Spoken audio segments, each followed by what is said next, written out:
Regular City Council meeting for the City of Ocean Shores. It is March 25th, 2025, and the time is 6 p.m. The meeting is being held at the Ocean Shores Convention Center, and the meetings are simulcast and archived on KOSW Radio. Meetings are live streamed with closed captioning and may be accessed on the city website under Council Recordings. The meetings can be viewed on cable channel 68 Thursdays at 12 p.m. and Sundays at 10 a.m. Can we have roll call, please? Councilmember Sires? Here. Councilmember Taylor? Here. Councilmember Griebel? Here. Councilmember Klein? Here. Councilmember Scott? Here. Councilmember Wills? Here. Councilmember Hartman? Here. All right, thanks. Tom, can you lead us in the Pledge of Allegiance?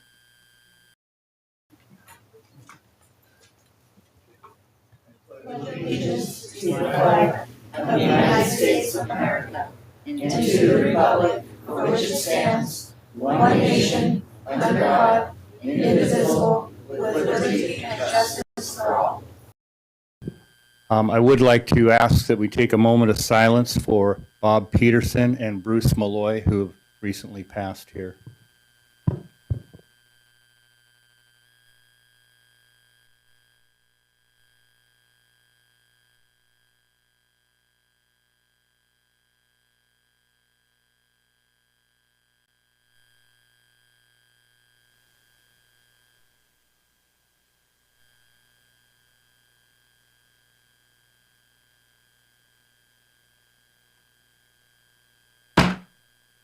All right, thank you. All right, so can we get an approval of the meeting agenda? I'd like to make a motion to amend tonight's agenda. The first motion would be I'd like to make a motion to amend the agenda to remove the memorandum of understanding between the City of Ocean Shores and the Salty Dog Animal Rescue from item 11, as well as making a new request item under 12 as the following. A request of the City Council of the City of Ocean Shores approving a memorandum of understanding between the City of Ocean Shores and the North Beach Senior Center DBA Salty Dog Animal Rescue. And the second motion I'd like to make is I'd like to add an executive session under RCW 42-30-110-1C to consider the minimum price at which real estate will be offered for sale or lease when public knowledge regarding such consideration would cause a likelihood of decreased price. However, the final action on selling or leasing public property shall be taken in a meeting open to the public. Second. All right, we have a second. All in favor? Aye. All right, thank you. I'd like to make a motion to approve the agenda as amended. Second. All right, we have a second. All in favor? Aye. All right, thank you. We don't have any ceremonies tonight. Announcements for board and committee vacancies. There are 3 vacancies on the Parks Board, 2 vacancies on the Lodging Tax Advisory Committee, 4 vacancies on the Fresh Waterway Advisory Committee, and 1 vacancy on the Library Board of Trustees. Appointments, I would like to appoint Paul Winchester to the Parks Board with council consensus. All right, thank you. We have a report by KOSW Radio, and that's going to be presented by Station Manager Butch Larson.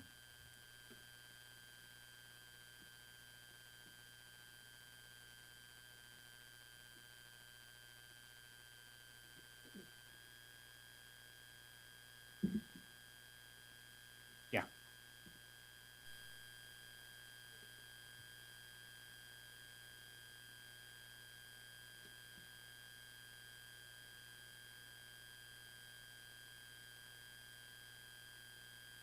That was a quick report.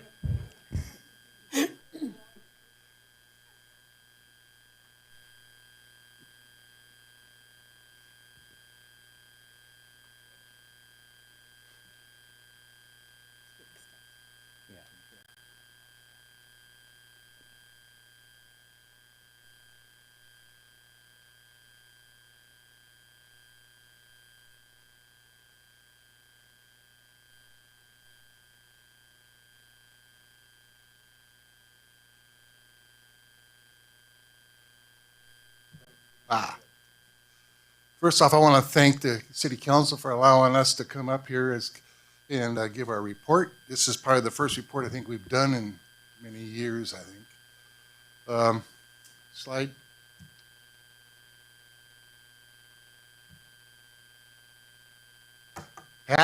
Patrick, there you go. This is kind of an overview of what we do. We do a lot of local and national news, events, interviews, and all that good stuff. I'm going to get into these things as we go through this, but this is kind of just an overall of what KOSW does. Slide.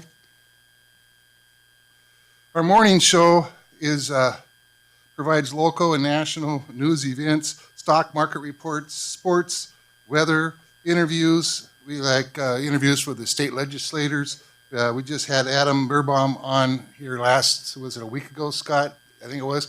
And he's going to come on every month from now on.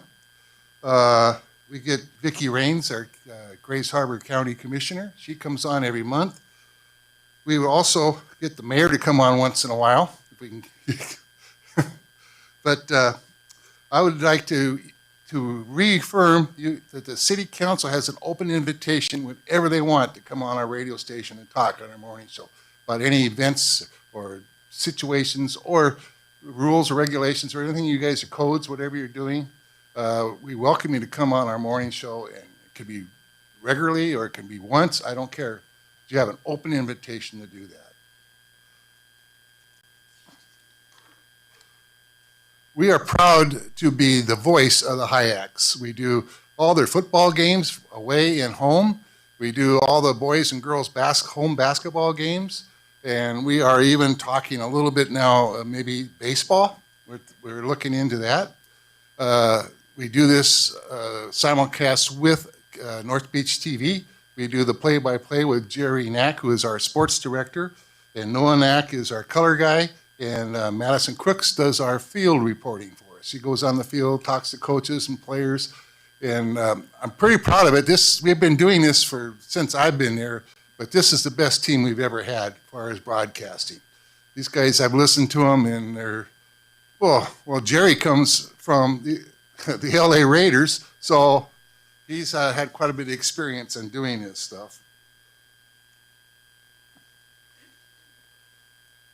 We also broadcast all the city council meetings, the retreats, the study sessions, town halls, and we archive everything. So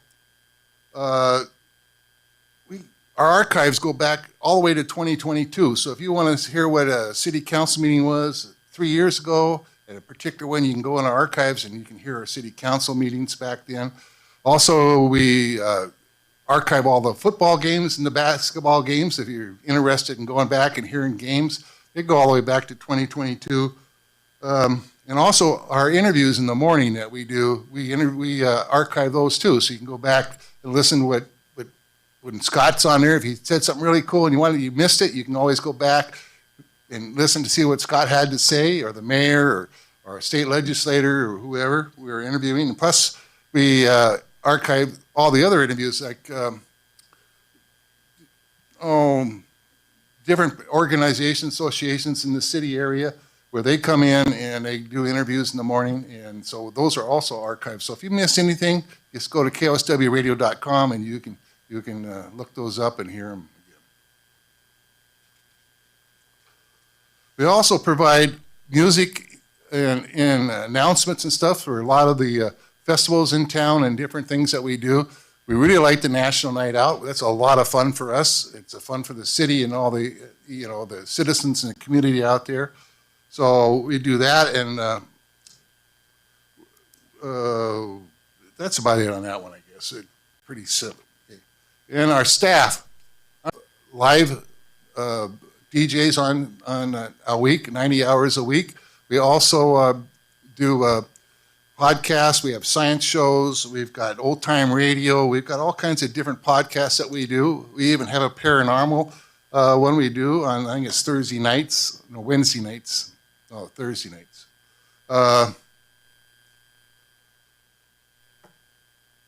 And I'd like to thank Razor Clan Festival. We had a mess. The weather tore us up. Our tent looked like a spaghetti factory when we got done. It was all tangled up and it rocked over our speakers. And we lost, I don't know how much we lost, but it was quite a thing. That was Saturday night, I believe, when that windstorm came through. I came into the station on Monday morning, and here's our tent, just laying in a big pile. So that's the first time that's happened. But we also have close to 1,700 followers on our KOSW Facebook site, and we have about 200 or 600 to 800 visits a day on our website. So we've got a pretty popular website. I want a huge thank out to all our supporters out there. That we do have a lot of underwriters, and all of them are local businesses. We range between 30 probably in the wintertime up to 50 underwriters in the summertime during the tourist season. And we would like to thank, I can't name all the support that we've had, but we really enjoy having all those sponsors with KOSW. And that's about it. I got a question and answer. Anybody have any questions for Butch? Or any comments? You can let me off that easy. Look, it looks like it. You better go with it. Okay, thanks. All right, thanks, Butch. All right, next up, we have public communication. The council is intended for communication to the city council regarding general council business or policy not on tonight's agenda. Address comments or questions to the city council body, not to an individual member or to city staff. Please limit your comments to 3 minutes. We request your comments be nice and respectful. This is not a question and answer time, and the council cannot engage in conversation with the public. No person may use the public comment for the purpose of campaign or advertisement. The city council will begin the time once the citizen has started their public comment. At 2 minutes, you will see a green light followed by a yellow light indicating 30 seconds remain in the public comment period. The red light will notify the reader that public comment time has ended. The order of public comments will be individuals attending in person. Next will be individuals attending remotely. The general public comment, whether in person or remotely, will continue in the usual position on the agenda. So, Scott, who do we have? All right, we have no one online, is that correct? Okay, then we just have one general public comment for the night. We have others on items related to the agenda. Maria Van Horn, free speech violation. At the podium, please.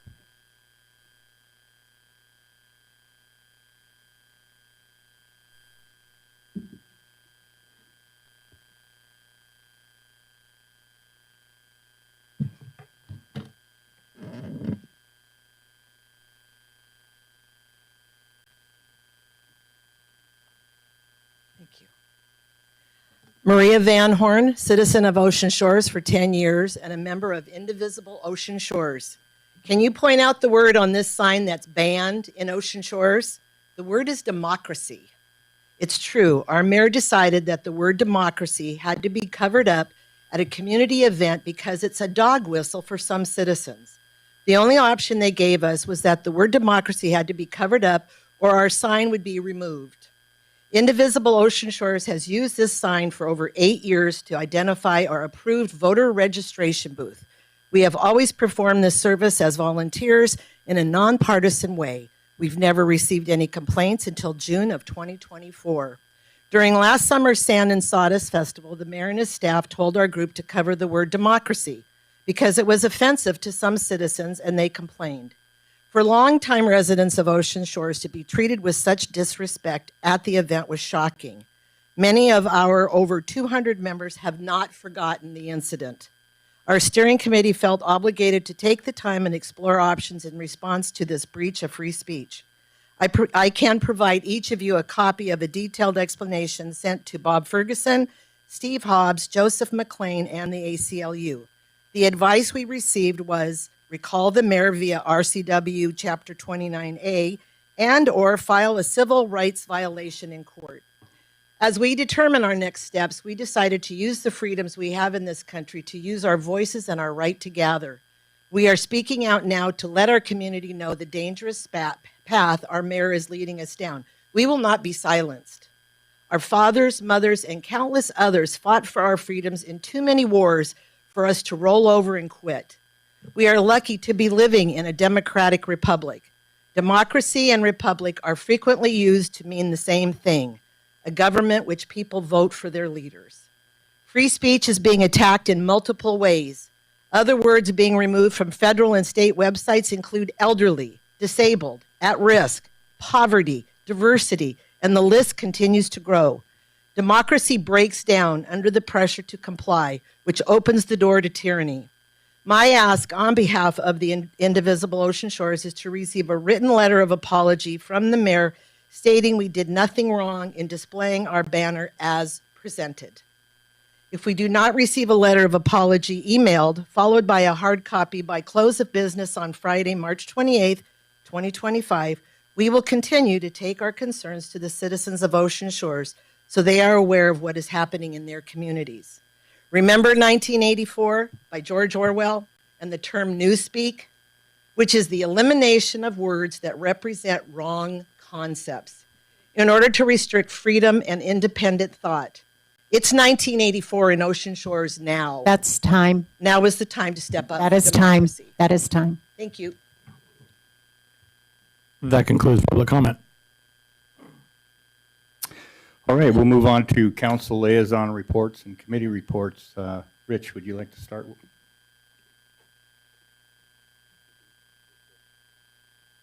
Oh, Scott. It's all right. It's going to be short anyway.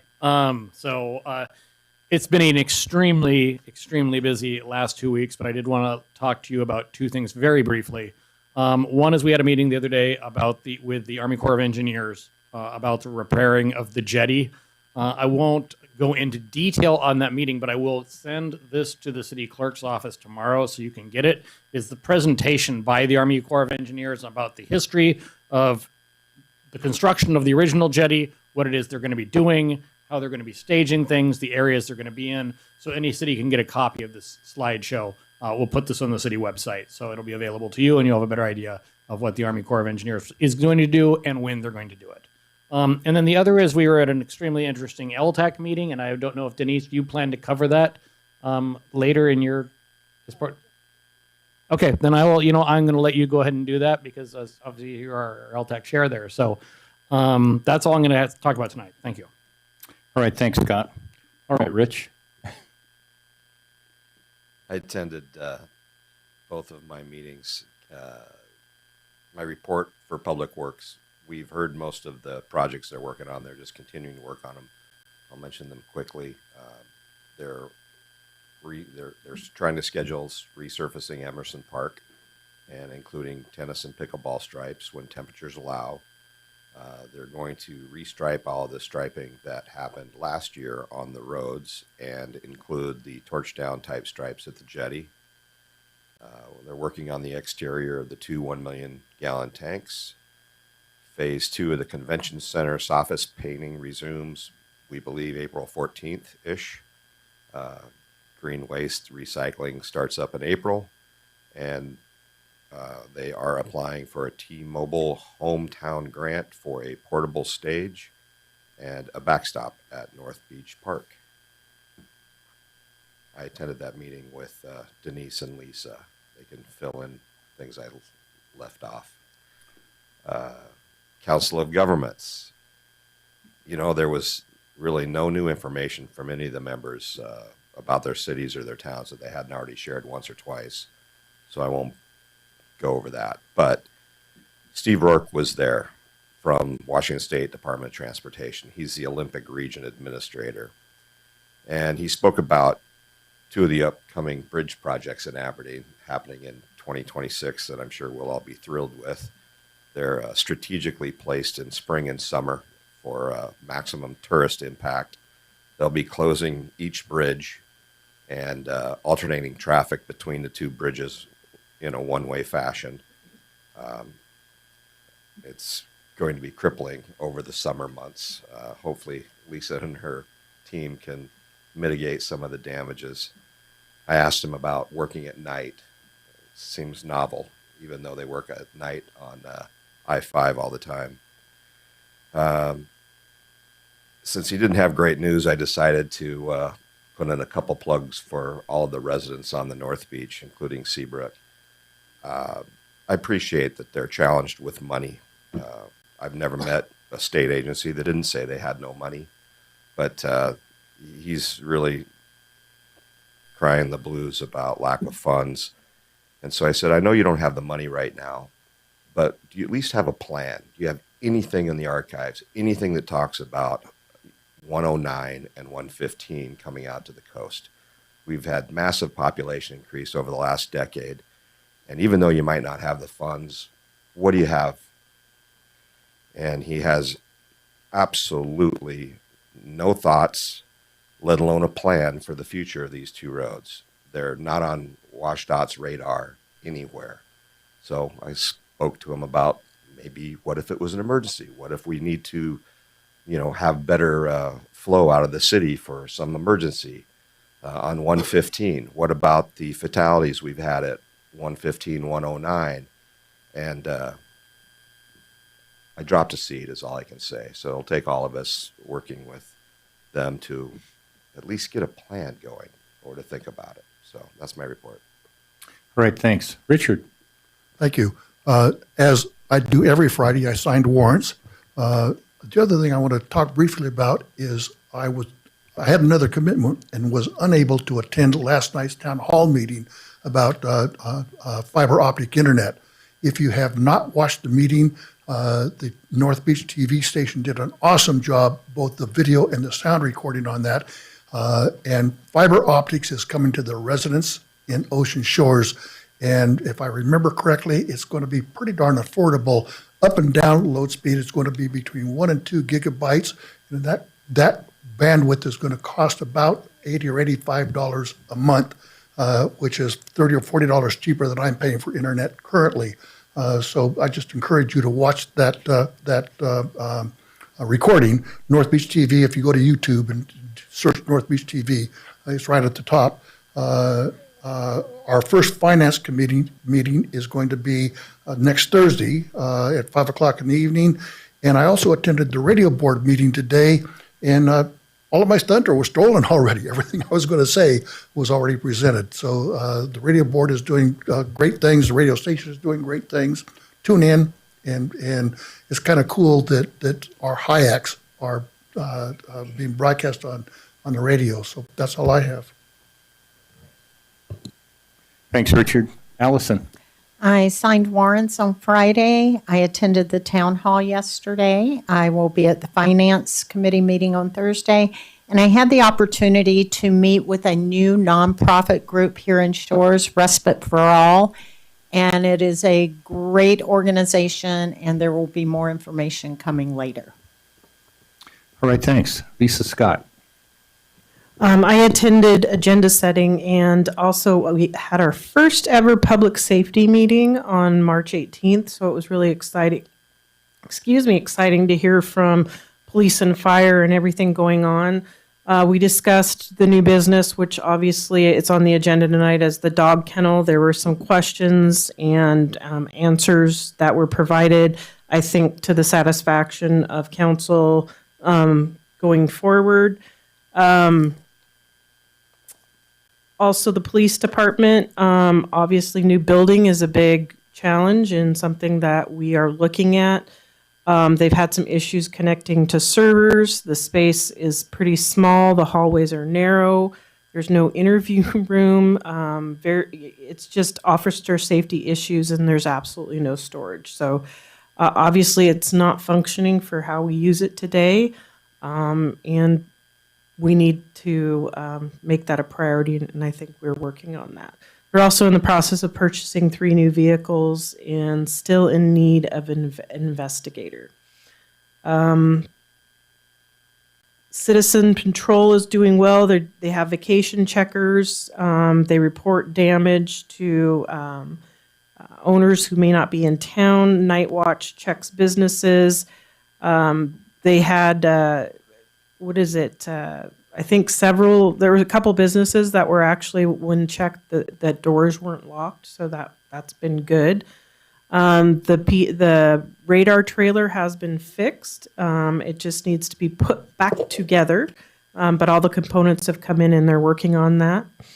They actually had 700, and I think it was 62 hours of volunteer work for the Night Watch program, and another 14 in 419 hours for the Property Watch, with 14 volunteers, and then 23 for the kennel and supporting that. Fire Department, Chief Ritter actually presented to us, and we talked about the 2 fire stations, specifically looking at living quarters for the South Station to get that online, which will help us reduce the insurance expense to the homeowners in the South Side. That was a big thing that we've been talking about at least for the last 4 years. In particular, because they pay higher fire insurance rates than the rest of the city. So that's really important, and I know the mayor's been looking at living quarters and making that a reality. The cost of turnover in our leadership has also been very expensive. People come and they leave for greener pastures. We do have right now a 3-year commitment that if we send you to paramedic school, you need to stay, which I think is important and maybe something we need to look at expanding even further. Maybe it's 5 years. Sorry, I'm just going over that.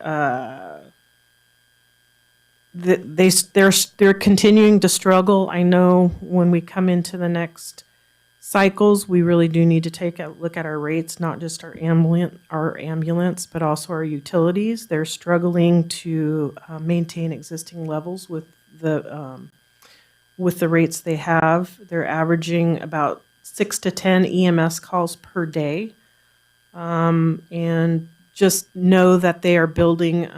They're trying to build. It's a city together. It's a future together, and they're trying to do as much public communication and outreach as possible. They also have 4 new volunteers, and that's been really good. And the city, there's a lot of hours involved. I don't know if anybody's gone through that, but it is, the city pays for the training and equipment, but it's a lot of volunteer hours, and we couldn't do that without the citizens in the city working together. They're also, fire department's working on creating a cadet program, an explorer type of program for during the school time to really get into the schools and try to promote public safety and staying local and hiring local. So I think that's pretty incredible, and I hope that that takes off because typically if we recruit from inside, they know they live here, they're going to stay. So that's big. So for our first meeting, we covered a lot, and I was pretty excited. And moving forward, we'll have some more in-depth reports, especially when it comes to police and fire stations, which I know are on everybody's agenda. Thank you. All right, thanks, Lisa. Lisa Griebel. Thank you. I attended agenda setting. I attended our Public Works Committee. I Zoomed last night's town hall on fiber optic cable, and I appreciate that opportunity our city gives for people who can't be here in person to Zoom it. And I'm excited about increasing choices for our consumers here in our community. And I was unable to attend the Public Safety Committee due to a work conflict, and I appreciate Lisa Scott's report on that. All right, thanks. Tom. I missed the last Parks Board. My schedule doesn't always make me allowed to be available at 1 o'clock in the afternoon. Gets busy then. But tomorrow is the next one. I'll attend that for sure. And I can't talk about public safety because you said everything. All right, thanks. Denise. I observed the public safety meeting, even though I'm not on that committee. And the mayor and Scott and I attended a joint meeting with Grays Harbor County and the city of Westport to discuss a possible collaboration of our LTAC funds. We saw a presentation from the professional marketing group that they are using for both TV and social media.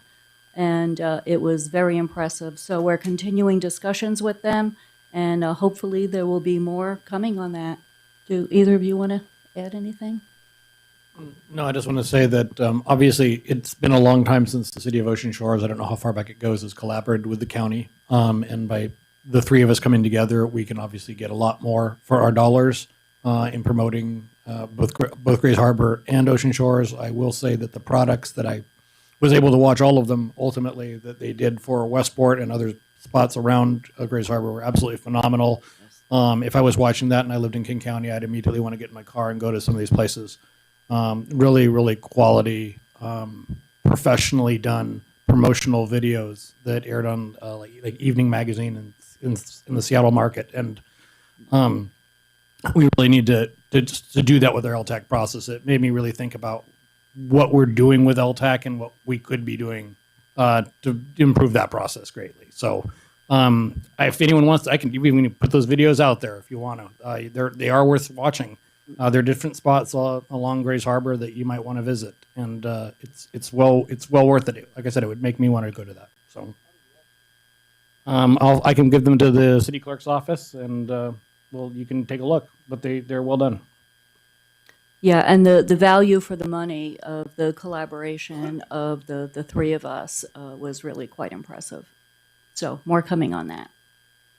I attended Public Works, and Rich covered everything that I have in my notes here. And I also attended the town hall on fiber optics and finances upcoming this week. Right, thanks, Denise. Mayor's report, there was a meeting today in Aberdeen hosted by Greater Grays Harbor, Inc., and it brought in all the mayors in Grays Harbor County. We all got a chance to talk about what was going on in our towns, and it's amazing that we all have similar struggles and we're all trying to get similar things done in our own towns. So a lot of things we're all struggling to get the same things done for our town. There was a chance to talk about future items, and I wish that thing would have been recorded because I think it would have been interesting to the rest of the public, but it was not. But anyway, after we all got a chance to kind of talk about what was going on in our town and what we were thinking about trying to get done in the future, we handled questions from the crowd, and it was a well attended event. So did that. You guys missed a great town hall if you weren't here yesterday on the fiber. Richard touched on that. He got to watch it. It's going to be a great piece of infrastructure for this town, and we're all going to have an opportunity to have fiber right to our homes. And what the company is looking for is just a easement right away. They're not looking for any money from the city to install all this. So I think it's going to be a really good thing. It's up to 2 gigabytes right now, and they're talking about taking it to 10. All of that is more than most of us will need, but we have businesses that could use it, and it may entice other businesses to come into town. So we're excited to see what these people can get done. We've looked at their company. They're called Hyper Fiber is the name of the company, if you want to look them up. But they had a lot of good reviews, and they're in 3 states right now. Is that right? 3 or 4? I don't know the total number of states, but I know for sure they're in Florida, Arkansas, Missouri, and the gentleman's Colorado, yeah, on that. So it was very informative, and I think that everybody in town will be happy with fiber for their internet services. So anyway, that's all that I have. I make a motion to approve tonight's consent agenda. Second. All in favor? Aye. All right, thank you. We don't have any old business, but we do have new business tonight.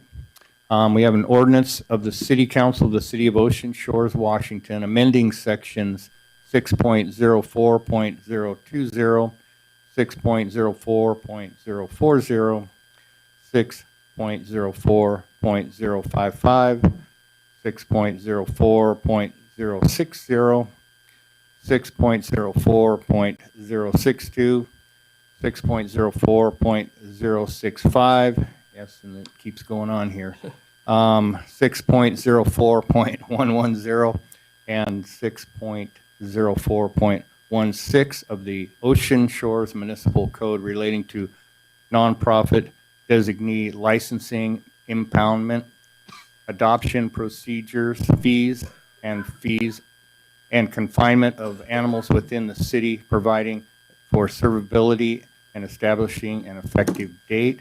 And that will be presented by our city administrator, Scott Anderson, and police chief, Nikki Logan. And your city administrator is very happy that he did not have to read that, and you did, because that is a lot of numbers to read. So with that, this ordinance and the purpose of this ordinance is simply we cannot transfer the ability for the kennel to be self-sustaining without an ordinance that allows for that. So before, I'm going to bring back, later in the agenda today, I'm going to be talking about the lease with the Salty Dog Animal Rescue and the memorandum of understanding of the Salty Dog Animal Rescue that we'll be doing with the kennel, but we cannot move forward on that until this ordinance is in place. And there is one change we need to make on this ordinance that is, we thought we'd made it, and I don't know how it got lost in translation, but on page 10 of 15 or page 22 of your packets, 604065, adoption procedures and fees, under A, animals held more than 72 hours. There's the comma after that, not including weekends. That should be struck. So that should not be in there. And then everything else is fine. Everything else is as is in this document. So again, on page 10 of the ordinance itself, page 22 of the packet, 604065, adoption procedures fees. A, animals held for more than 72 hours, and to strike those three words, not including weekends. And then I'll turn it over to Chief Logan to discuss it. Good evening, Council and citizens Ocean Shores. Basically, throughout the ordinance, the changes are just adding the nonprofit animal rescue organization anywhere that it said city, or not anywhere, most places where it said city or the Animal Control Authority. That's basically the big changes to it. One of the changes that, well, there was increases in fines. The impoundment of animals that are held over 6 hours changed from $25 to $35. Impoundments, if they've been there more than 3 times in a 12-month period, there's an actual fee of $50 for boarding fee and additional. Adoption fees increased for unaltered dogs from $80 to $120, and altered dogs from $40 to $80. Let me skip back one more. Thank you. One of the big benefits and the reason for the addition of the removing of the weekends of the 72 hours that Scott was just talking about is this enables the kennel facility to be accessible through weekends and holidays where it is not now. Just because our office hours are not open on weekends and holidays, so we can't really operate the facility as far as taking payments and releasing animals right now. But with the nonprofit using it and running it, it allows for people to recover their animals and pay their fees over the weekends also. And I think that's pretty much all the changes to it. All right. Do we have any public comment?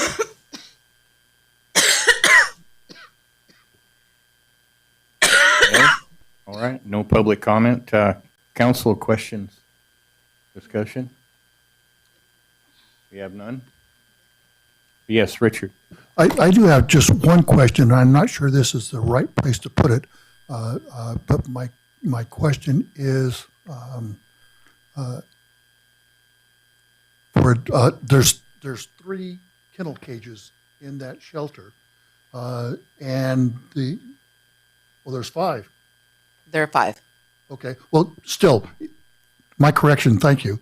My question is, as I read this whole thing about Salty Dog, that I'm under the impression that Salty Dog could house other dogs that are not brought to the kennel. That's the other section that Yeah. Scott's going to Okay, deal with. That has that's nothing not a part to of do this with the ordinance. Okay, I'll defer that till then. Thank you. All right, thanks. Lisa? I'd like to make a motion to approve the Okay. I'd like to make a motion to approve the ordinance of the City Council of the City of Ocean Shores, Washington, amending Section 6.04, 20, 40, 55, 60, 62, 65, 110, and 160 of the Ocean Shores Municipal Code relating to nonprofit designee licensing, impoundment, adoption procedures and fees and confinement of animals within the city, providing for severability and establishing an effective date. Second. All right, we have a second. We have any other comments? Yes, Lisa Griebel. Thank you, Mayor. Chief Logan, I have a question about just the section on animal care, where it lists what owners are expected to do in this ordinance to take care of their own animals. It starts, I think, on page 12 of 15 of the ordinance, or page 24. So if you pick up an animal and you feel that it's been neglected or isn't being taken care of under this section, who decides if it could be returned to the owner or not? If they come within the 72 hours to pick them up, is there a process to say, no, we think you're in violation of taking care of your animal, and you then don't return it? That would come under the procedures that we have worked out with Salty Dog. And that would be the animal control officer that would be investigating it and making that decision. Yes, go ahead. And then my other question was, I think we took out the section on that you could, an owner could give up their animal if it was unwanted, and we took that section out. So could you just talk to me a little bit about why that section was taken out? And then if we do have people that own animals that want to surrender them, then what would their options be? I need to defer to the kennel lead on that.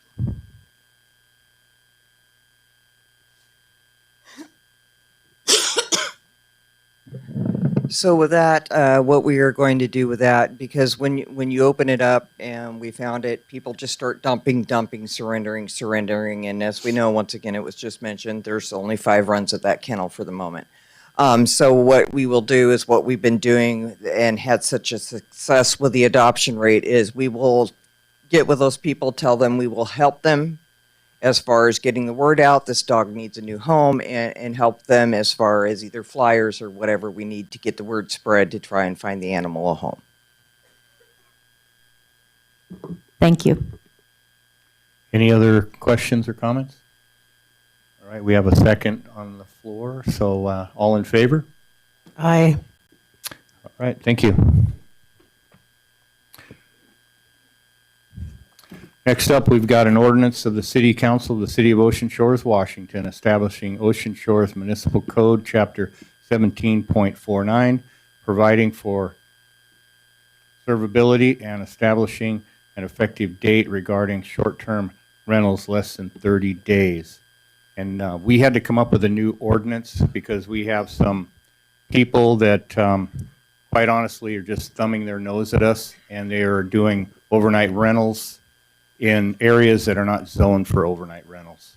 And so this is coming forward with some better language in it from our lawyers, and I'm going to hand it over to Scott. And it's going to be a really hot potato because I'm going to hand it back. So this all started as a business license operation lookout. There was someone who was doing overnight rentals, refused to get an Ocean Shores business license, refused to get a Washington State business license, if I recalled. And so Melissa is our business license expert here at the city. It then went to her, and then they began a process along with our finance director and our attorneys of drafting something that would strengthen the language that we have for overnight rentals. And I'll turn it over to you two. So naturally, when I come up here, I'm bragging about staff. When you get good staff, they come to you every 20 minutes, it feels like, and they say, I found this. And the city administrator was correct. We did have a individual operating an overnight rental in an improper zone. And when we went to say, hey, you can't do this, and they really can't, because there is verbiage in Title 17 that says where these are zoned, there really wasn't a lot of teeth. And then that kind of made us start questioning an enormous amount of things. We're constantly hearing LTAC dollars, tourism, regulation, sanitation, all of these different things. We had started working with a company called Granicus that does this for multiple other cities, where they will go out and find Airbnbs and make sure the city's aware of them, and that you can really, for regulations and making sure they're paying their B&O tax, making sure they're paying their state tax, making sure that the place that they're renting out has been looked at, gone through our building inspection process, so on and so forth. So when we started deep diving in, it was noted that we had nothing, like not one little thing except for where it was zoned.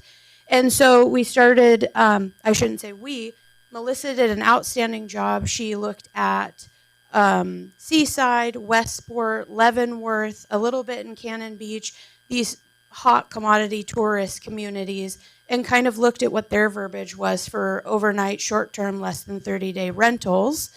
And what this ordinance in front of you does is it gives the city the ability to monitor, make sure they're in compliance, make sure they're paying their B&O tax. We definitely have an influx of tourism and, sometimes not even enough hotel space for these people. So it is really in the city's realm of needing to get this handled before it gets out of control. And if I'll let Melissa, she's got all of the knowledge because she deep dived into it. So if you have questions pertaining to the ordinance, I'll leave that up to her. We might go to public comment first and then questions after. Yes, we'll go to public comment. Anybody want to comment? Yes. We have Ann Reese first. Oh, you got that. I didn't see that. Off the sheet, believe it or not. You filled out the form. Yeah, I'm short. Hi, I'm Ann Reese. I live on Ensign Avenue over here, not far away.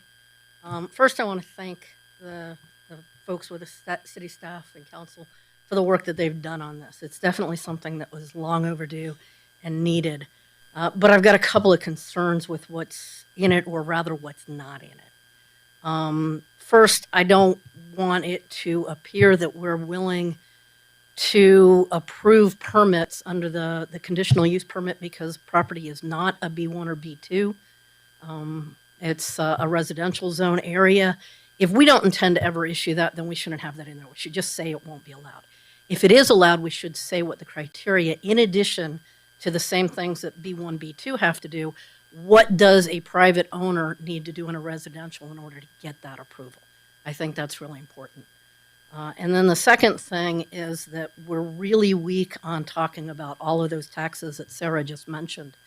In 1749030, we talk about tax liability, but we don't spell anything out. We don't even have references to all of the RCW, WAC, Department of Revenue references for what all the taxes and everything that would be subject to that private owner. Business owners, they know these things, but a private owner doesn't, and they don't necessarily know where to find it. So I think we should do a better job outlining those requirements as well for that residential property that may be applying for their permit. Thank you. All right, thank you. Is that our only comment there? Okay, Jan, go ahead. Thank you, Jan Hyatt, resident. I'm glad to hear that you're doing this beginning because I went through a bunch of ordinances and couldn't find anything on this. My questions, and I thank you for getting this all together. My question goes with the application form and the permit The application form requires, I don't know if it's been completed or done or looked at yet, but it requires a lot of information from the owner of the property. Also, it says that there can't be an ownership change while it's being rented, that I couldn't sell my property while I still had the overnight people in it. And I think that needs to be made clear on your application form. It also says that if you're within 1 hour of the property, I am within 1 hour of the property, I don't need a representative. Otherwise, I have to have a representative that can be there within 2 hours of a real complaint coming up and take care of the problem. Does an application form require who to let them know where I live, that I'm within an hour and I don't need a representative, or put down who the representative is? Again, there's a lot of information here. One of them was also information required in the rental, and it regards tsunamis, fire, who to call. There's a list of 15 or 20 items that are required to be posted in every overnight rental. So is that on the application form when they fill it out and rent it? Is that available to be given to the owner of the property? And who ensures that this is taken care of after 6 or 8 months? Again, enforcing the rules and regulations is not an easy task. And it says that if I'm going to complain about my neighbor, I better have some valid information. I'm not sure if that means a videotaping of the noise going on at 2 o'clock in the morning. Will I have somebody out there to take care of that at 2 o'clock in the morning? We need some of that information. And again, I think the form that the owner of the rental fills out, it's going to be lengthy, and I hope that it'll be filled out completely so that they know what all of this is. And this is a good start, absolutely. So thank you. All right, thank you. The gentleman in the back. Howdy,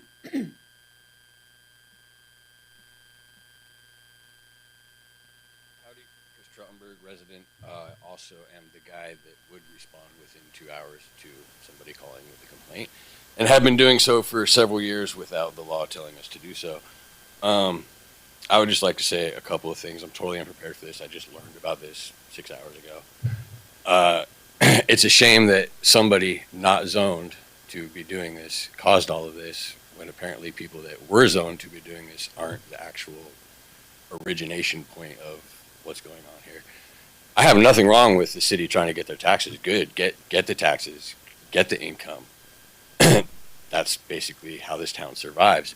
But if you make it impossible for people to get the permit and to create rental homes, you're not going to get any income. Vacant homes are a crime magnet. Crime is bad for property value. So it's better to make it easier for people to rent their homes out short term than have it sit there vacant, period. Plus, homes fall apart when they don't get used. We all know that. So I'm not arguing with the zoning. Great. Whatever is zoned or isn't zoned, fine. People that are in a zone where they shouldn't be able to do this shouldn't be able to do this. Yes, we should be able to tax people that are doing this, but a lot of the stuff you have going on here seems like it's going to scare people away, make it impossible. The whole, you have a house that has a proven rental history and shows income. Well, when they're selling that house, they're not necessarily selling that house as a home. They're selling it as a business. And to make it say, oh, you can't do business for the next year, that's insane. There goes your money. I think you just need to think a little bit harder about what's going on. And I saw something about a complaint line thing where then the renters can call in and complain, so then you guys can da-da-da-da, and then fine the homeowners up to $5,000 for it. Watch out for abuse on that. We already get complaints about stuff. Is that my time's up? Or? No. I mean, there are already people that call and complain about stuff that doesn't exist. So now you're going to give them even more ammunition. So they're going to call Airbnb and say this is a problem, and then they're going to call the city and say this is a problem. And now the city is going to waste their time trying to figure out if this really was a problem or not, when half the time it really isn't. The people just want a free place to stay. So I think you guys still have a lot to think about. I agree with the majority of it. Yeah, I mean, if you don't rent things out in places where you can't rent things out, you know your zone. Like that's that simple. The rest of it seems like if it's not broke, don't fix it kind of situation. Although, yeah, if we're missing out on tax dollars, get those tax dollars, but don't be so greedy after those tax dollars that you make it impossible for people to do business, because then you're not going to generate tax dollars. All right, thank you. Anybody else want to comment?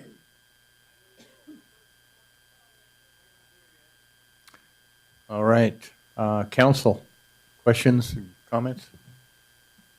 Yes, Richard. So I have a question, and Melissa, is that correct? I have a question for you. When I was on the planning commission several years ago, I did extensive research on renting Airbnbs. And one of the significant issues that I had with the industry is they would not tell the city who in the city was renting Airbnbs. Is that still an issue? That is still an issue, yes. That's my problem. Yep.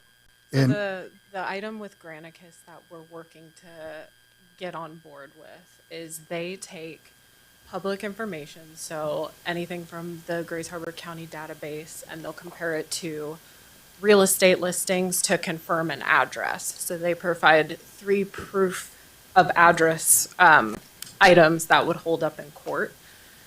So we can actually go after people who are not in the correct zoning, notify them of their violation, and we can resolve the issue in a manner that is more efficient than what we could do with just staff members. Yeah, go ahead. I also wanted to comment, I think that both Anne Reese and Jan Hyatt made really, really good points, and I saw Sarah writing down copious notes. So I'm going to guess that this is going to come back a second time with those ideas incorporated. And the last thing I wanted to say is thank you for affirming if the Airbnb industry was honest and ethical, you wouldn't have to go searching out the illegal Airbnbs. So that's my comment. Thanks.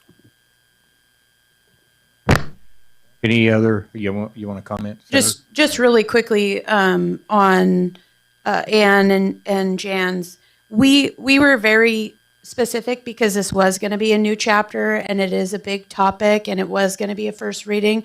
We were not interested in coming up with an application or a permit. We would like to see those referenced maybe as exhibits and bring them back once we all feel comfortable with the ordinance. Request for an approval on those things, but mention them as exhibits. We're not really interested in that part because we're going to get lost trying to do an ordinance. So it was very intentional that these things didn't get brought.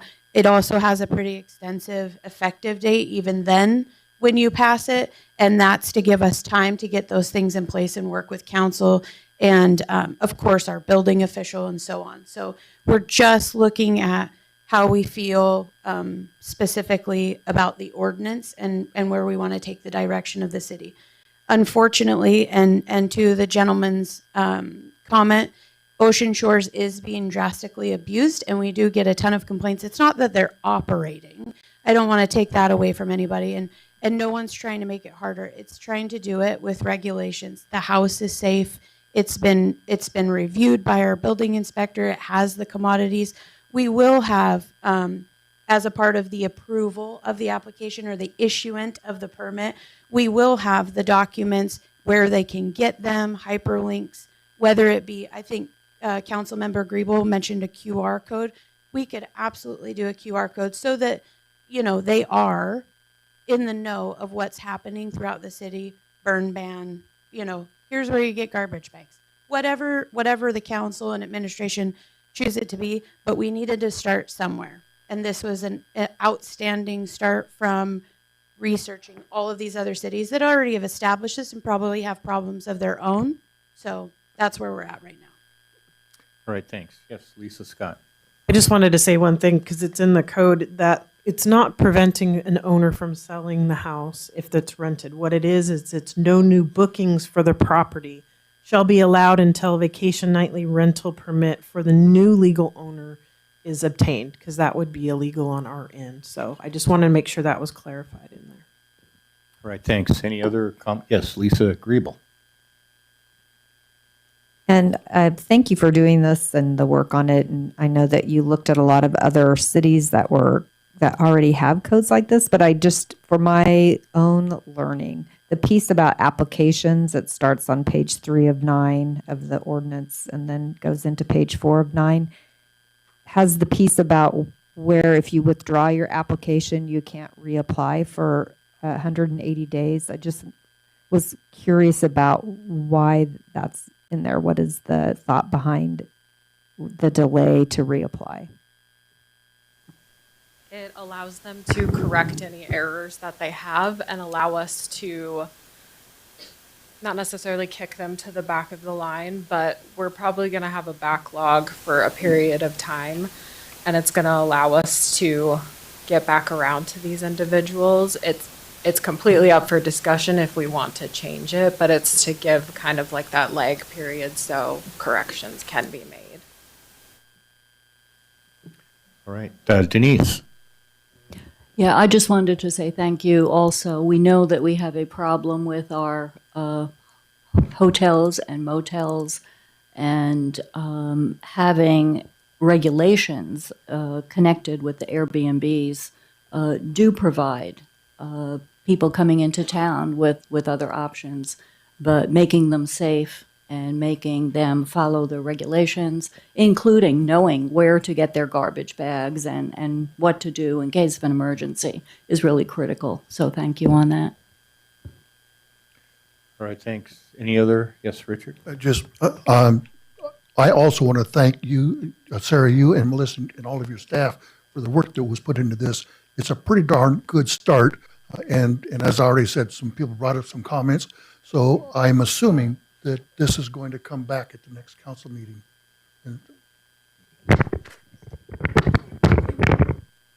It would definitely be helpful in the interim, or at least before the next agenda go out, to kind of get a heartbeat of where the council has, hard notes on certain things, or if we want to see something different, like Melissa said. Things are up for discussion. Definitely something specific like this. She is correct, and we will have a backlog because we already have a backlog with permitting for plant, and all of these individuals are also a part of this as well. So trying to kind of get that dialed in. So whatever the council deems something that we should bring back redlined, we could just redline whatever we think should change. That would be helpful, but we would bring it back as a second reading. But again, we will not bring back an application or anything like that. Councilmember Scott kind of made it a big deal. In 2024, the fees and what have you will be done by resolution. Melissa found the verbiage and put it in here that we will adopt as such. So even after this, again, we still have work to do. Resolution, application, informational packet. So we'll still have a lot of work even once this is passed. All right. Yeah, go ahead, Rich. One thing that'd be important to me is when you are talking about the fees, that we're not subsidizing these new businesses, that the city is getting back what they're putting in with the expense of the time and effort of the employee that's inspecting. All right, Lisa? Yeah, I, for one, have no issues with this. Moving forward, I think it's probably long overdue. I don't know that I'll have any red line items, but like the gentleman in the back, maybe there are people that didn't find out, so maybe kicking it to the next reading would be great just for additional public feedback. All right, any other questions, comments from council? Just a huge thank you to Melissa. Like this, on top of getting our B&O tax and all of the things in line, like this is just another addition she took on. So thank you. Yeah, good job, Melissa. Thank you. All right, we'll bring this back, right? Okay, we'll move on to the next one. An ordinance of the City Council of the City of Ocean Shores, Washington, amending Ocean Shores Municipal Code, Chapter 13.26.030, sewer rates for amending the Ocean Shores sewer rates for lots connected to the sewer system regarding consumer index pricing, charge revenue allocations, and establishing effective date. I was watching Sarah move, and I'm like, why are you moving? She's got to get her information for this one. You're just following in Bruce's. It will be presented by Sarah Logan. Yeah.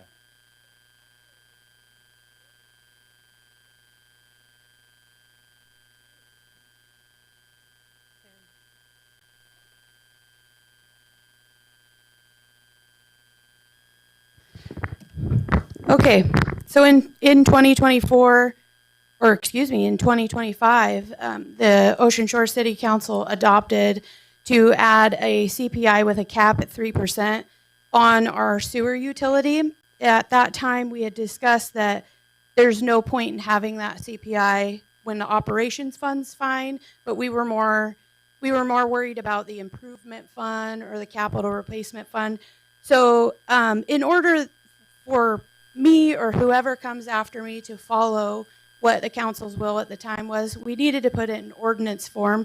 So we took the sewer rate that we made adjustments to add the CPI to, and added the additional information that designating the finance director or their designee to do the funds like this.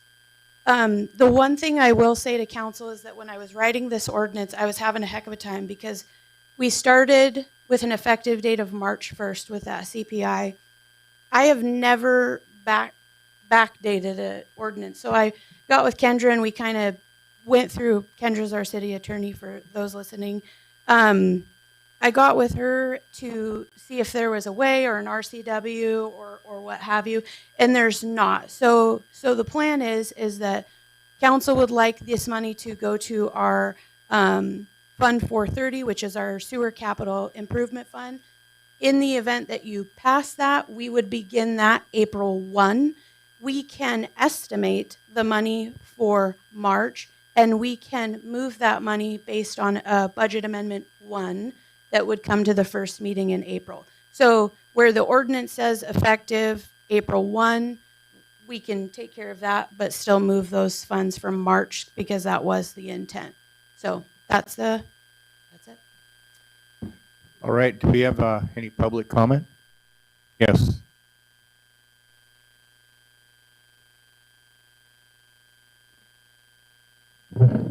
Thank you for taking care of that. And I was just wondering, were any of the other allocations looked at, or if you had any concerns about the other allocations? And then my other question is, where are we getting a rate study going? Do we have any other public comment? All right, council? Yes, Rich. Apparently Jane is reading my notes. So those literally are my two questions. Go ahead, Sarah. So the sewer rate study is in progress right now. We've given them an exceptional amount of work. What we found out after the city council had allocated the sewer rate money is that it was part of a plan that we already had going. It would have taken extensively longer because it was a part of this overall stormwater master plan. And so what we did is we plucked that piece out in order for it to be expedited. So they're working on the rate study now. The assumption is that the rate study is going to give us direction probably on the allocation of how we split 3 ways the income. No. No. So as I had said during the budget season, I was extremely uncomfortable with the cost allocation that we paid for through a company that we actually began years ago paying $25,000. And it is like reading Greek. Like it's just, you don't feel confident in the allocations that are done. It's hard for them to articulate, maybe just to several of us, how they come up with that number. So actually, I requested a CPA that did Aberdeen's cost allocation to help with ours, and that's actually being worked on right now, and it should be completed. We've been funneling tons and tons of information, should be completed by the end of March, and that will not just be on our sewer allocations, that will actually be on all of our utilities allocations, because in truth, sewer we were most uncomfortable with. It didn't make a lot of sense. And Marshall Reed, who built the sewer system here, had always been uncomfortable with how that allocation went, because it went where there's allocations out of each one of our utility funds. And then from those utility funds, they allocate to the shared utility fund. And then the shared utility fund allocates back to the general fund. So we're trying to streamline that and make it so it makes sense. And I do think that you're going to see a pretty large impact, which will impact the general fund. But if we're not having to dump tons and tons of money into our utility funds for equipment fixes, I think that there will be a balance there. Sorry. All right. No, that's good. Yeah, go ahead, Rich. So, rumor has it that we have a large wish list in the sewer department of potential future projects. I don't know what's real or what's not real, but I heard that there's a couple of commas in the number of items that they want. So, in the millions. Is staff, executive branch, are we weeding through these future needs of our city, and that's being presented to the people doing the rate study so that they put in what is really coming down the pike for us? Yeah, so the last piece of the cost allocation, Shantae and I have set up with each one of the leads for water, sewer, storm, wastewater, to go over actually this Friday at 9:00 in the morning, all of their wants. Also because it's just a good check-in. I know that Scott looks for grants, and we have a list going that everybody kind of uses and runs off of. But that's our part. One, we're going to educate one another on the public works side of it, what they're looking at, why they're looking at it, and what we kind of need to look at from a budgetary.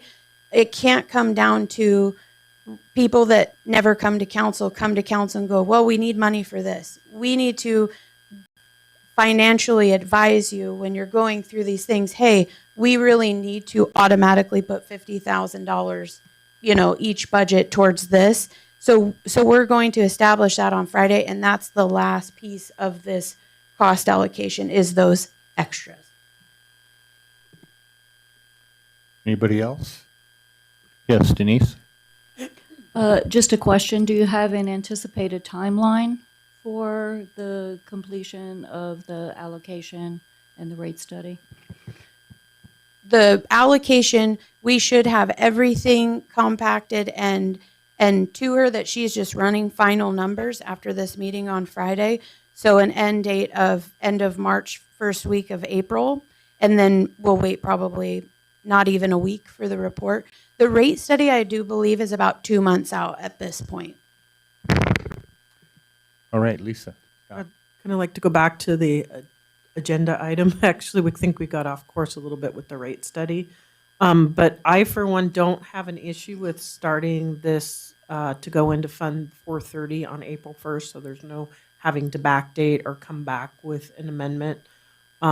So I don't know how the rest of the council feels about that. Okay. So then I'd like to make a motion to approve an ordinance of the City Council of the City of Ocean Shores, Washington, amending Ocean Shores Municipal Code 132630, sewer rates for lots connected to the sewer system regarding consumer price index commodity charge revenue allocation and establishing an effective date. Second.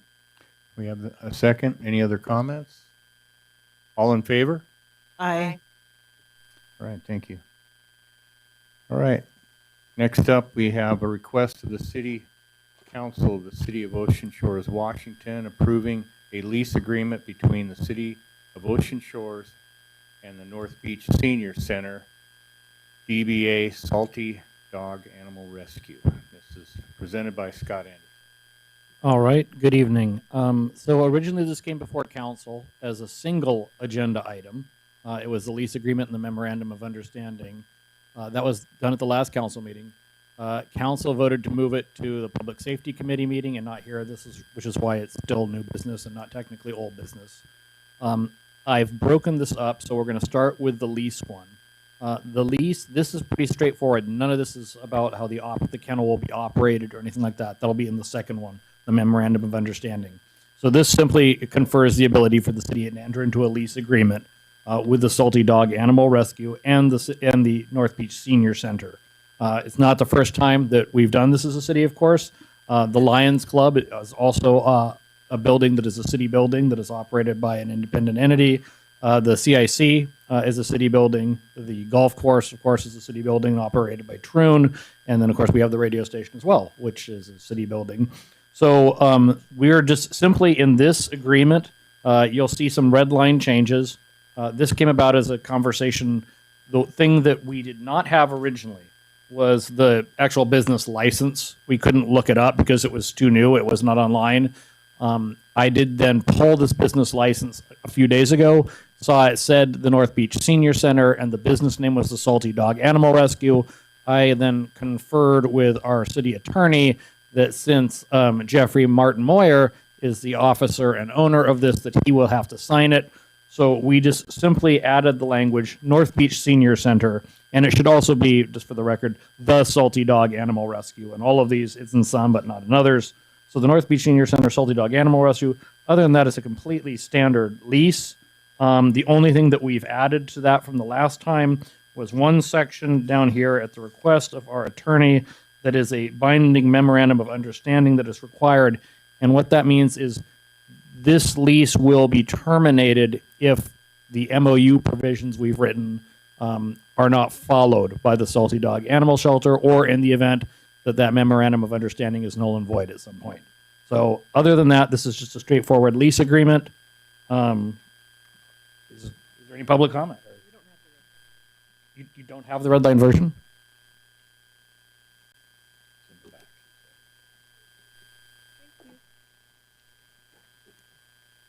Don't panic like that. All right. Do we have any public comment? No public comment. Oh, we do. Please. And keep in mind, this is just about the lease. It's not about the. Yeah, I was going to say the public comment's probably going to come in the next one. Yes. All right, council. Any questions or comments? Yes, Lisa Griebel. Thank you, Mayor. And maybe someone can just explain, and this will be new learning for me. So in the lease agreement on page 2, under Article 2 term, the date says that it starts on March 12th. So can you just explain? That's going to have to, that's when it originally we had it. This obviously didn't get changed. It would be starting tomorrow. Yep. And the reason that is because that when we went back, this originally came to council 2 weeks ago.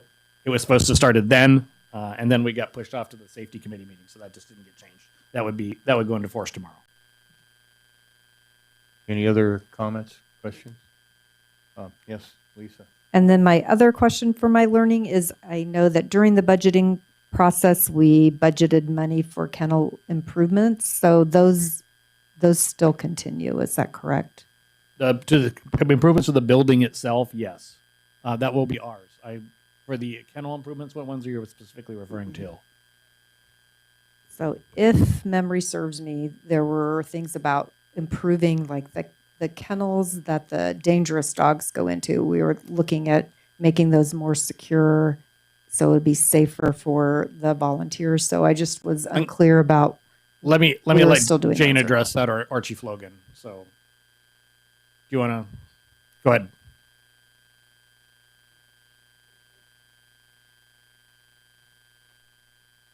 The money that was asked for by Chief Logan was to make basically like exit gates and runs for the dangerous dogs.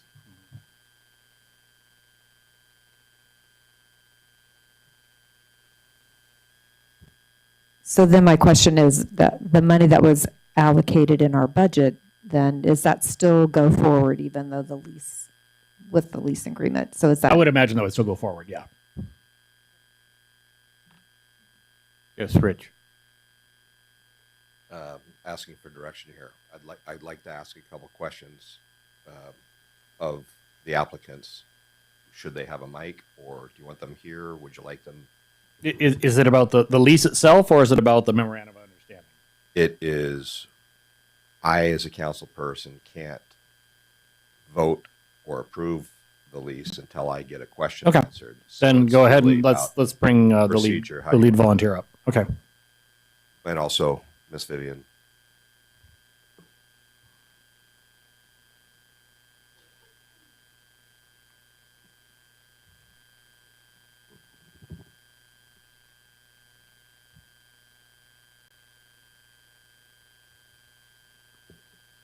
Thank you. There's been all kinds of emotions over the last couple of years, and there's nothing, there's no confusion where your heart is, Vivian, in regards to animals. Jane, obviously, as well.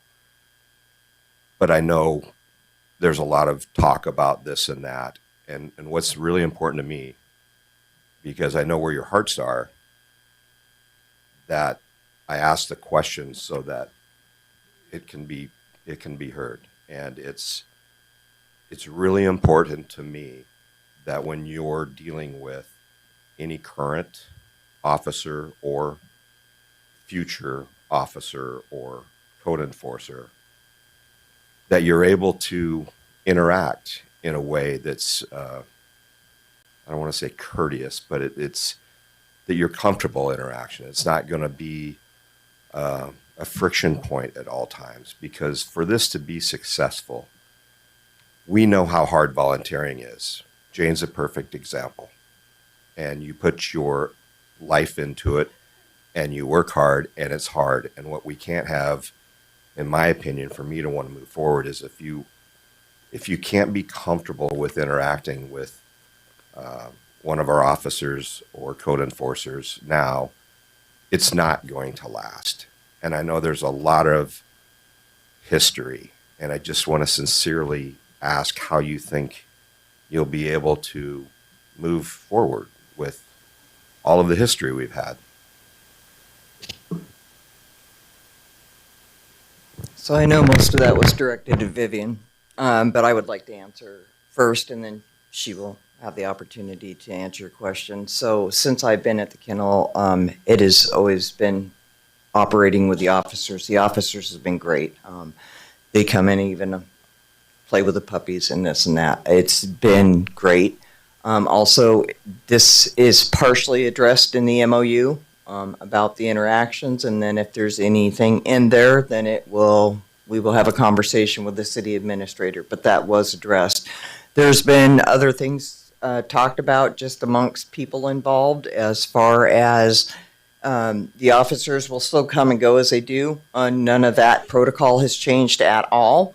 If one of the officers feels uncomfortable, it will be deferred to another officer, so that there will be always a good working relationship like we have right now. And I'll let you. It's in everybody's best interest that we all get along for this thing to be successful. And that's something that in your heart you can move Yes. forward and accept. Thank you. I'm sorry for the formality of it, but it's a big deal, and we want this to last longer than a year, because we know how hard it is. All right, thank you. Any other questions? They might as well just stay here, because we're going to need you for the next one for sure. Yeah. Any other? All right. Yes, Richard. I would like to make a motion to approve the request of the City Council of the City of Ocean Shores, Washington, approving a lease agreement and memorandum of understanding between the City of Ocean Shores and Salty Dog Animal Rescue. Sorry, just the lease agreement, not the memorandum of understanding. Yeah, just the lease agreement. Just the lease portion, so strike everything after the lease agreement. Or do I want me to reread it? Second. All right, we have a second. Any other comments? No? All in favor? Aye. We need a roll call? No? You said aye, okay, good. Thank you. All right, next up, we have a request of the City Council of the City of Ocean Shores, Washington, approving a memorandum of understanding between the City of Ocean Shores and North Beach Senior Center, DBA, the Salty Dog Animal Rescue, and that's presented by Scott Anderson. All right, so this speaks to the actual operations of the kennel and what the two parties have agreed to between the City of Ocean Shores and the Salty Dog Animal Rescue, since it will now be a private nonprofit 501c3 that is running our animal shelter. This has a little more red line in it, but not much about the actual day-to-day operations of the city. It was simply put in because our attorney suggested that we separate them out for legal reasons. And so it has basically the language that has been added is that the independent contractor language that Kendra wanted added, the mutual indemnification language, which is almost identical to the mutual indemnification language that's in the lease agreement. The insurance requirements are spelled out once again. These are identical to the ones that are in the lease agreement. And of course, just as with the lease agreement itself, we had to change the title to the North Beach Senior Center the Salty Dog Animal Rescue. And be happy to field questions or go to public comment. All right. Do we have any public comment? Yes, go ahead, ma'am.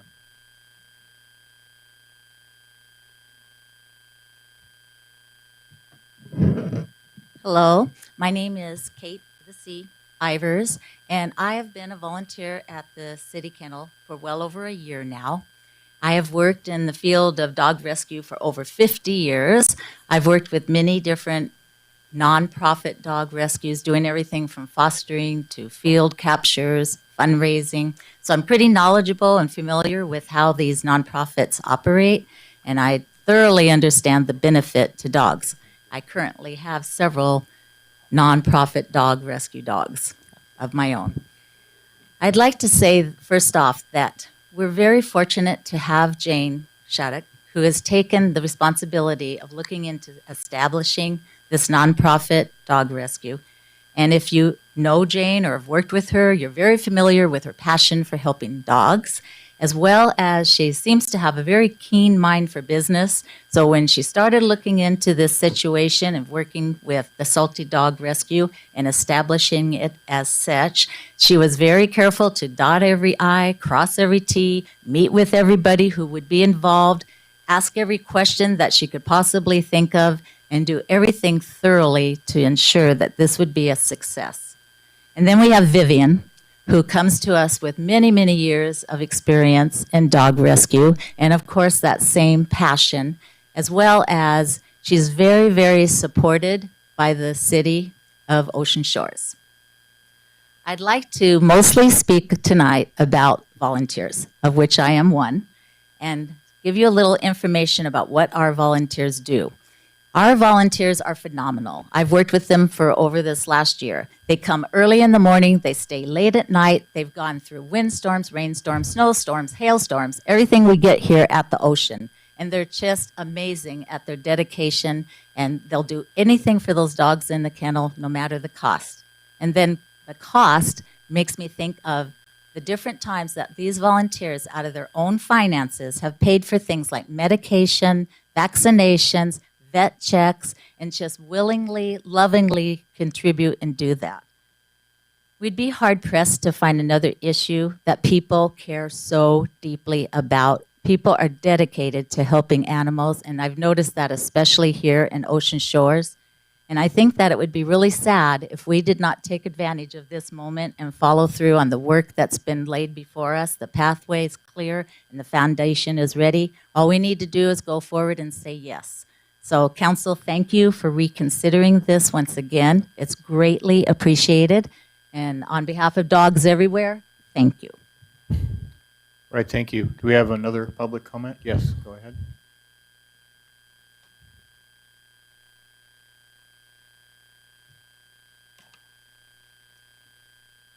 Good evening. My name's Patricia Jolly Moore. I'm a local artist here and a permanent resident of Ocean Shores for over 15 years. I'd like to revisit a situation I raised in an email to you on November 22nd, 2024, and resent this week, and explain also to the public as to how Salty Dog Rescue would be a benefit, led by Vivian and Jane.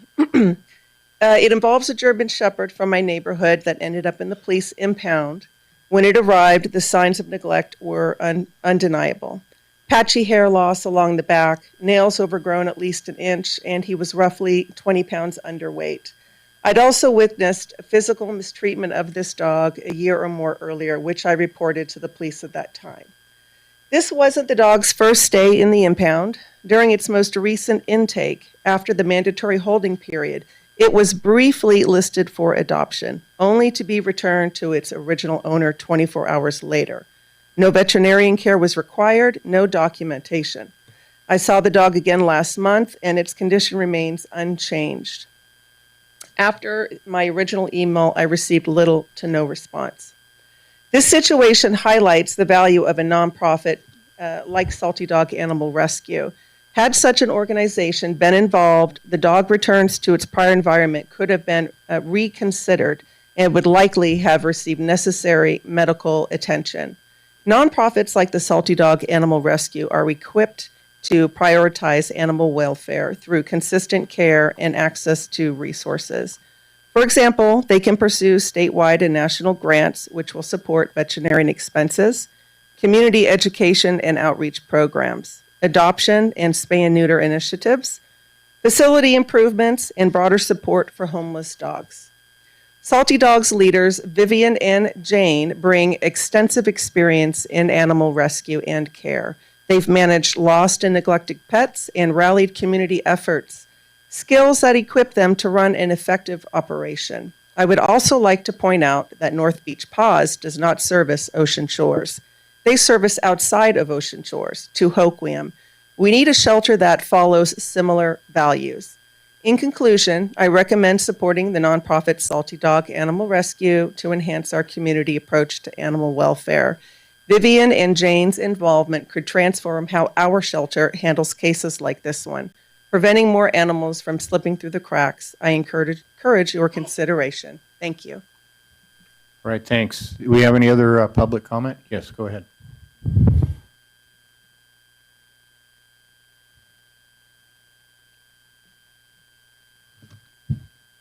Hi, my name is Dan Simonton. I am a 15-year resident of Ocean Shores and a current volunteer at the city's dog kennel. For nearly 2 decades, my wife and I have been volunteering in animal shelters, both North Beach Paws, the city kennel here, and then Seattle Animal Shelter previously. I couldn't attend the last city council meeting, but I have reviewed portions of the recording and noted some concerns about dangerous dogs, though as one council member, I think that we've put that to bed at the Public Safety Board meeting. I'm sure you all know aggressive dogs are made, not born. Some dogs arrive at shelters with an intense fear or distrust, often due to abuse, neglect, isolation, or some combination thereof. But I've also seen the transformation from dedicated volunteer interaction compared to just the bare minimum of care. So come in, let them out to relieve themselves, swap out their water, and bolt. It doesn't cut it.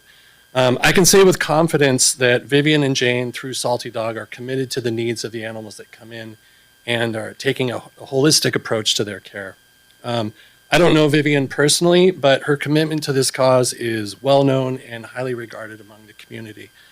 She has gone to lengths to rescue dogs that very few people would, and oftentimes to a tremendous personal expense in doing so. Socialization is something that until recently we've really only been able to do in a very limited fashion at the shelter.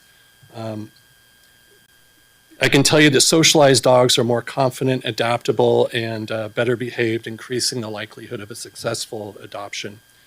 Arriving at shelters can be overwhelming for dogs, particularly if they're coming in frightened and confused, as often is the case. Positive and structured interactions mitigate this, as well as improve trust in humans and other animals. Socialization is the cornerstone of positive shelter care, preparing dogs to thrive in forever homes. This is the standard of care Vivian and Jane will deliver through Salty Dog Animal Rescue. And I just urge the City Council to recognize the profound impact that increased volunteer engagement can have on the well-being and adoptability of the dogs in our kennel under Salty Dog Animal Rescue's care. Thank you. right, thank you. Anybody else want to make a comment? All right, thank you. Council, Lisa. I just want to say, first off, thank you for your patience. Sometimes we take a little bit of extra time when there's certain questions, and I know we've taken some heat for that. But there were some concerns some of the council had that have been addressed through public safety. So again, appreciate the patience. It was never our intention to remove it. It was just to answer some questions and have them answered. So I just wanted to mention that and really appreciate that. So thank you. Anybody else comment? Jane, did you want to say something? Am I allowed to make a statement before council finishes their discussion? No? We'll wait. Oh. Huh? You'll get your chance. Council okay with the statement? All right, go ahead. I didn't get to do the public comment, and this is just a little bit more on the whys about this. The primary goal is to ensure the health and well-being of the dogs in our care by providing essential veterinary services and daily care.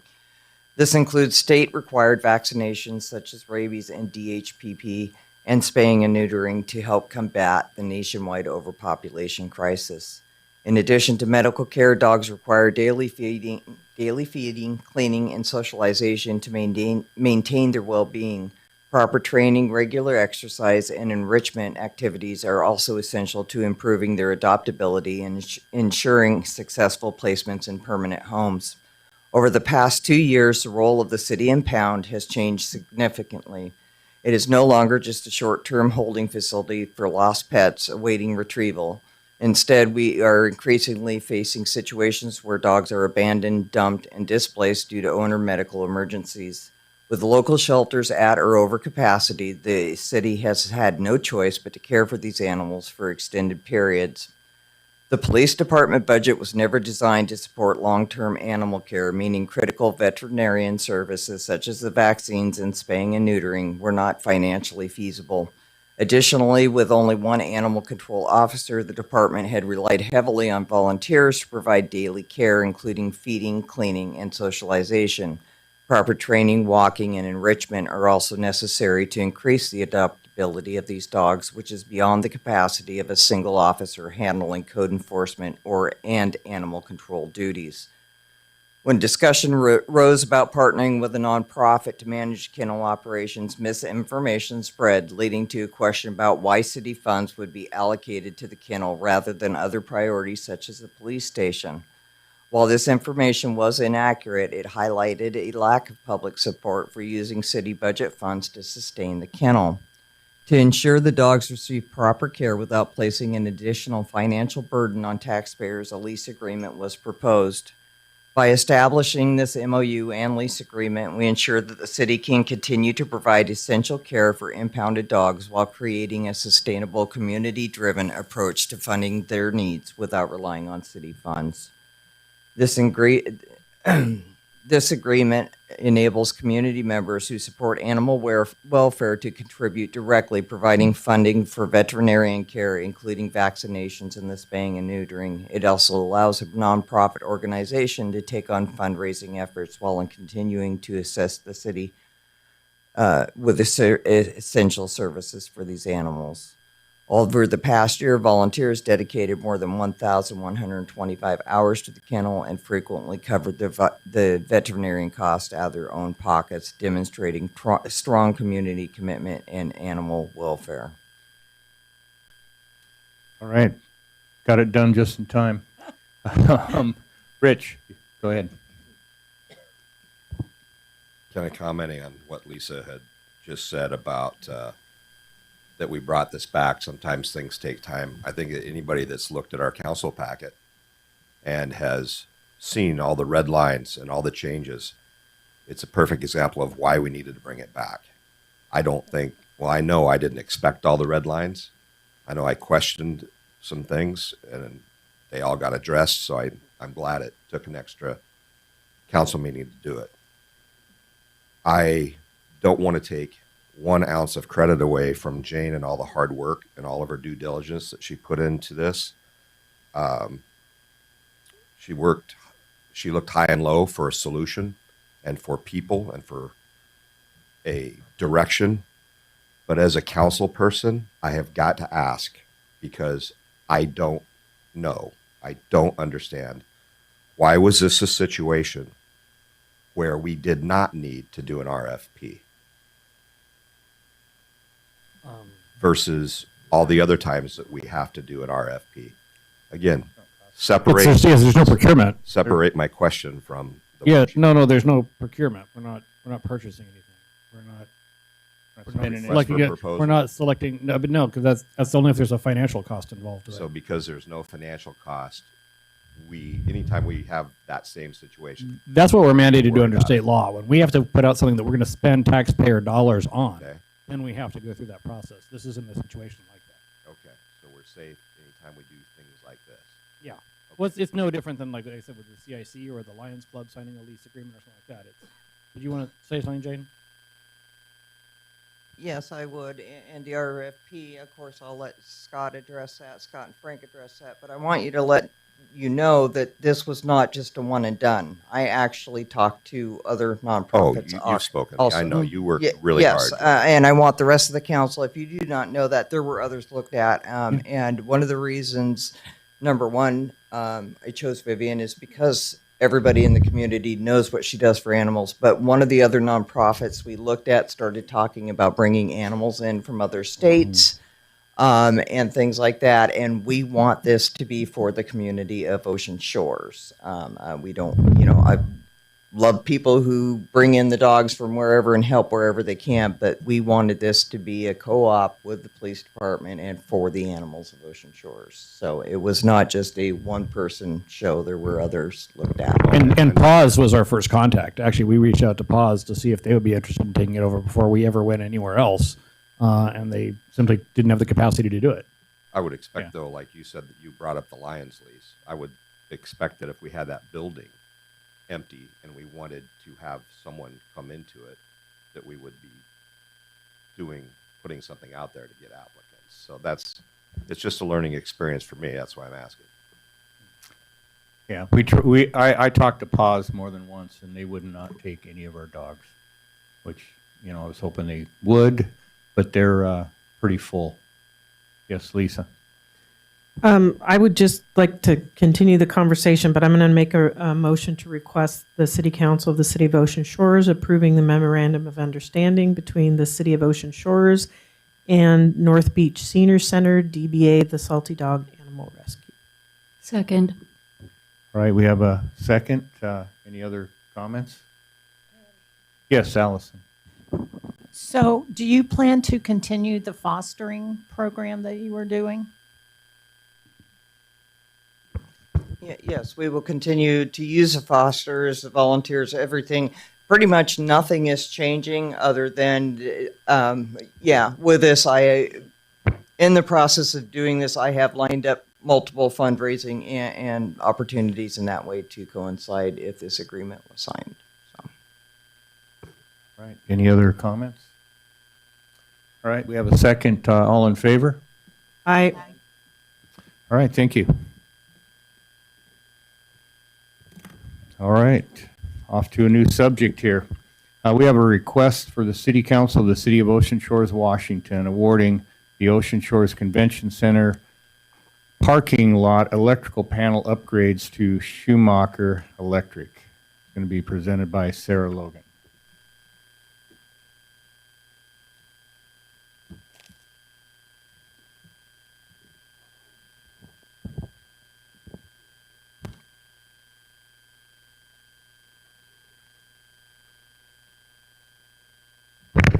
Okay. So we are doing things a little bit different. As you can see, it would normally and typically be the department head for that department that comes and presents these. We kind of worked together, and we all work together, as you know. And if it's like something specific and financial and there's not too much to it, we're just going to have me come do the finances. Of course, Chief Ritter is going 100 miles an hour. In this specific one, George Lee just completed Razor Clam, so That's why I'm up here, in case anybody's wondering why we have to hear her again. So, as a part of the 2024 LTAC request, the Ocean Shores Convention Center had asked for a capital improvement to expand the electrical panel out in the parking lot.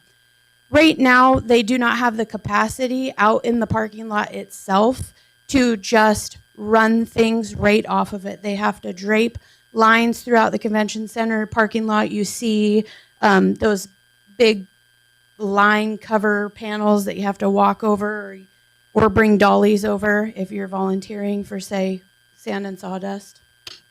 So anyway, what this quote in front of you affords the Ocean Shores Convention Center is the ability to add an additional 450 amp, 125, 250 volt outlets, and it gives them a new weather resistant panel for the Ocean Shores Convention Center parking lot.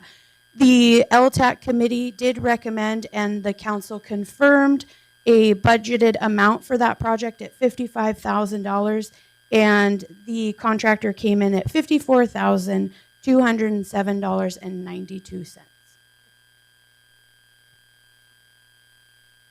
So We didn't let them know what we had budgeted, did we?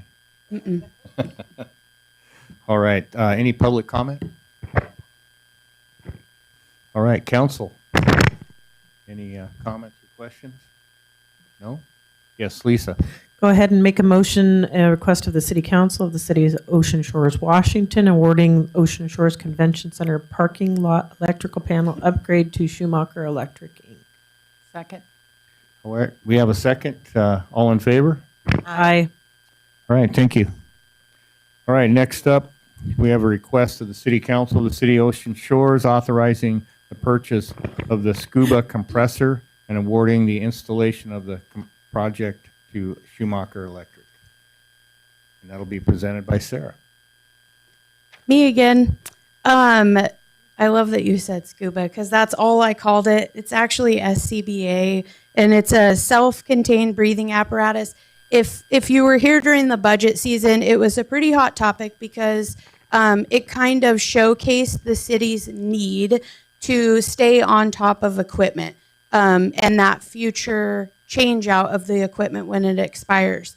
These SCBAs are what our fire department uses when they go into fires, and it is their breathing apparatus. And they did expire, and the council had allocated during the budget season $322,000, and that's what it cost. And we did get some additional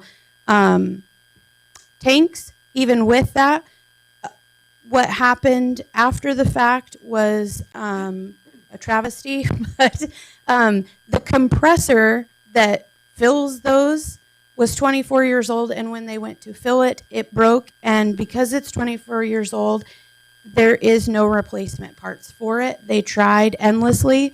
I worked with Chief Ritter, and we kind of challenged because we are trying to do due diligence before we have to come back and ask for the general fund money. And I'm not saying mid-biennium, the fire department's not going to have to ask for something, but at this moment, we sat down and we said, what can we do? We need this fixed. Where can we get the money? We had $24,279.19 left over from the main purchase of the SCBAs. So we utilized that money, took $61,370.97 out of their repairs and maintenance, and then for the actual install of the compressor, the $5,112, we used their professional service line, the fire department specifically. We would then, this does require a budget amendment, we would transfer all of that to the SCBA line, so it's very clear, very concise why and what it was used for future research, over to the 301.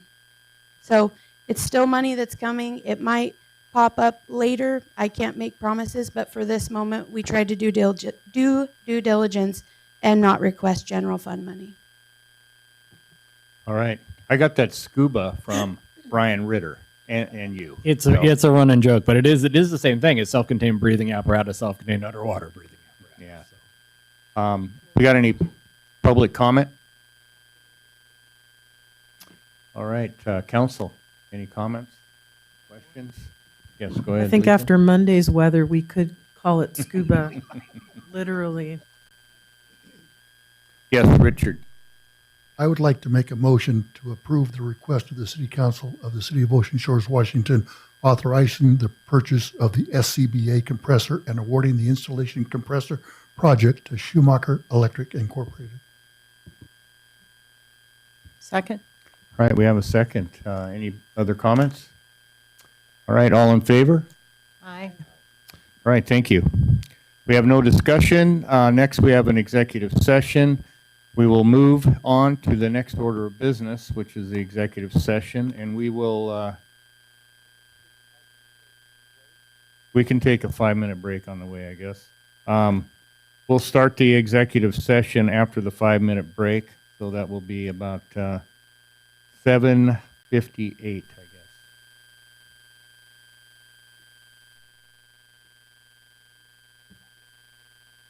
Oh, yeah. We're going to have about I'll say 10 minutes for our executive session. So we anticipate to be back after that. No.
Are we good to go?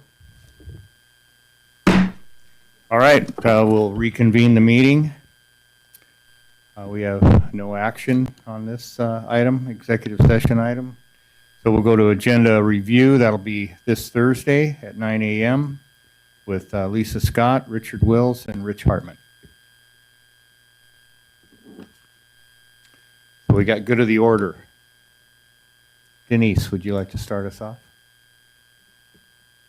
Sure, just a couple of thank yous. The first one to the Convention Center staff for another successful Razor Clam. I know they had obviously challenges with the weather, and very happy to hear about the electrical that's being put in so you don't have to watch tripping as you're going in and out of the convention center.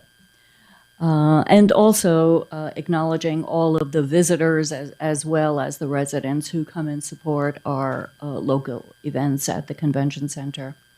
Also, thank you to Melissa for her work on the short-term rentals, and a huge, huge thank you to Jane and Vivian for all of their work on the nonprofit and taking care of the precious dogs in this town. All right, Tom.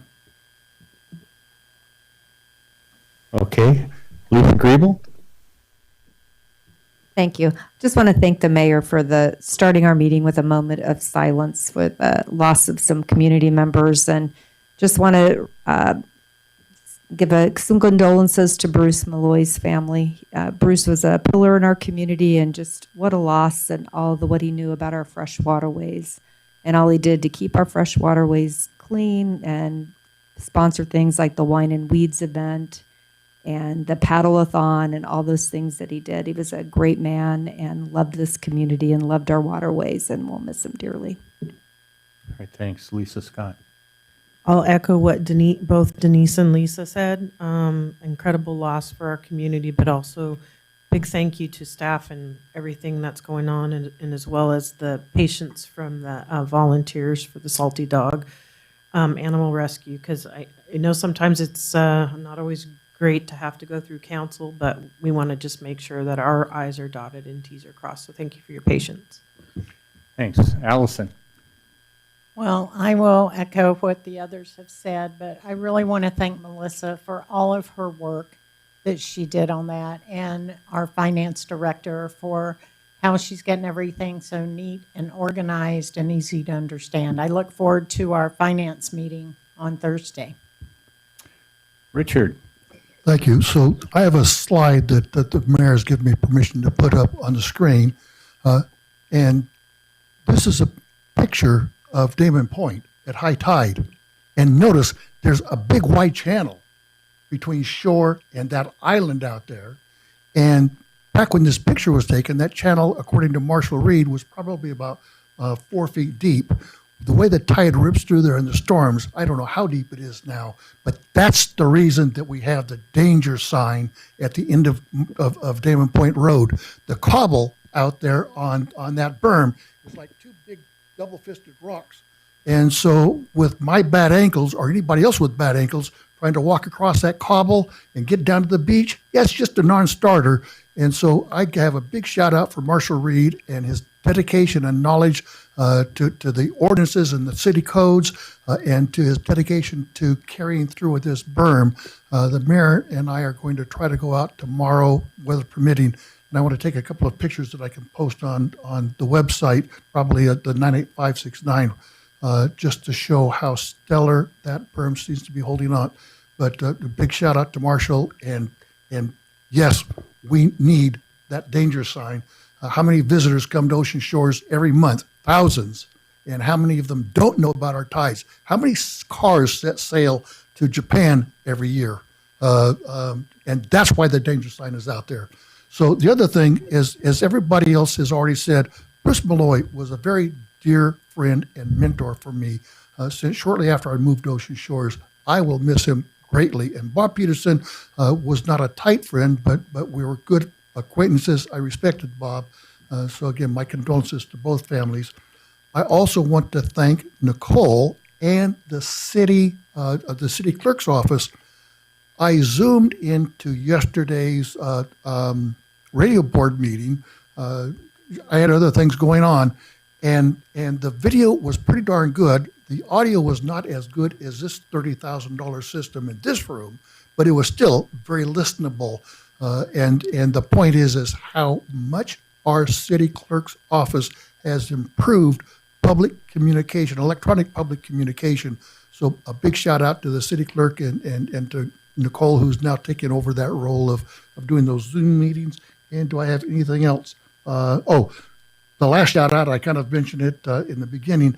Big shout out to North Beach TV. Stellar job on that video presentation of last night's town hall meeting.